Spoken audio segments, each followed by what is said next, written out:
Selamat pagi Bapak Ibu Saudara-saudara, jemaat yang dikasihi Tuhan Yesus Kristus. Mari kita mendengarkan renungan harian Rabu 26 Maret 2025. Kita bersatu di dalam doa.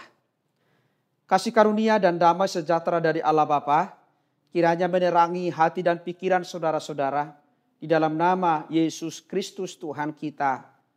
Amin. Saudara-saudara jemaat yang dikasihi Tuhan Yesus Kristus, firman Tuhan renungan harian tertulis dalam kitab Amsal 16 ayat 2. Segala jalan orang adalah bersih menurut pandangannya sendiri, tetapi Tuhanlah yang menguji hati. Saudara-saudara, Pendeta Eka Dharma Putra mengatakan dalam sebuah buku, dipilih untuk memilih. Artinya kita sebagai orang-orang Kristen yang dipilih oleh Tuhan, yang telah dibentuk oleh Tuhan, seharusnya memilih yang dikehendaki oleh Tuhan. Tetapi kita lebih sering memilih apa yang kita kehendaki, apa yang kita ingini di dalam hidup ini. Memang dalam hidup ini kita sering diperhadapkan dengan adanya kegiatan-kegiatan, pelayanan-pelayanan, pembekalan, seminar motivasi yang sifatnya supaya kita menjadi pribadi yang lebih baik. Bahkan sebagai orang Kristen, kita sering diperhadapkan dengan kehidupan persekutuan yang seharusnya membuat kita bertumbuh di dalam iman. Tapi dalam realita kehidupan kita, dalam kehidupan sehari-hari, justru kita lebih sering dikendalikan oleh keinginan kita. Lebih sering dikendalikan oleh keinginan duniawi ini. Karena itu melalui firman Tuhan hari ini kita diajak melalui firman ini supaya kita melihat apakah motivasi kita. Apakah yang kita lakukan sudah sesuai dengan firman Tuhan. Sudah sesuai apa yang dikehendaki oleh Tuhan. Sering keputusan kita, motivasi kita hanya mempengaruhi diri kita sendiri. Seharusnya jati diri kita sebagai anak-anak Tuhan harus berdampak kepada sesama. Harus menunjukkan sebagai jati diri yang telah dipilih, yang telah ditentukan oleh Tuhan untuk melakukan apa yang Tuhan kehendaki. Kita harus melihat, membandingkan motivasi kita, mengujinya dengan firman Tuhan. Apakah yang kita lakukan sudah sesuai dengan kehendak Tuhan?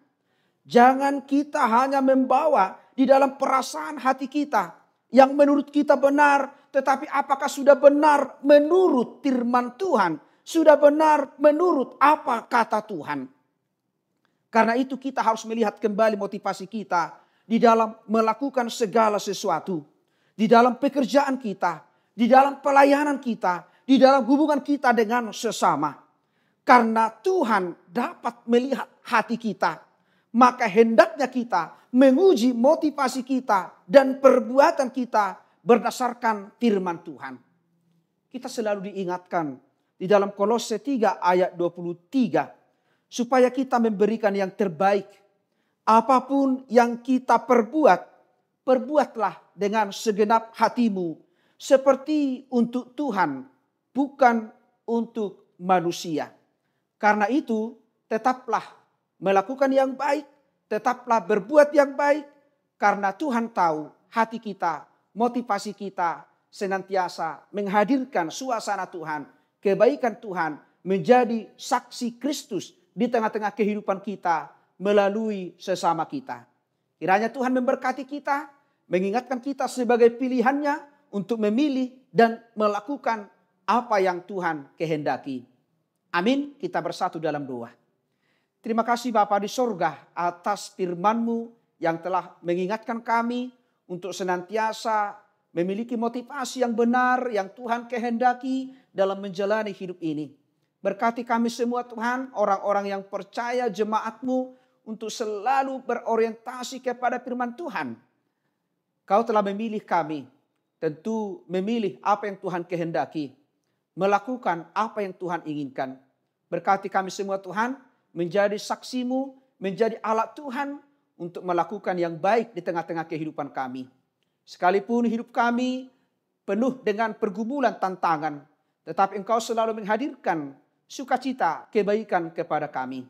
Karena itu ajar kami Tuhan, untuk selalu menjadi pilihan Tuhan yang menghadirkan sukacita Tuhan, damai sejahtera Tuhan di tengah-tengah kehidupan kami. Ampuni kami Tuhan dari segala dosa-dosa kami, supaya kami layak menerima berkat-Mu. Terimalah doa kami ini yang kami sampaikan di dalam nama anak-Mu Yesus Kristus, Tuhan dan Juru Selamat kami. Anugerah dari Tuhan kita Yesus Kristus, kasih setia dari Allah Bapa, dan persekutuan dengan Roh Kudus, kiranya menyertai dan memberkati saudara-saudara hari ini sampai selama-lamanya. Amin. Jemaat yang dikasihi Tuhan Yesus Kristus, selamat pagi, selamat beraktivitas. Tuhan Yesus memberkati. Shalom.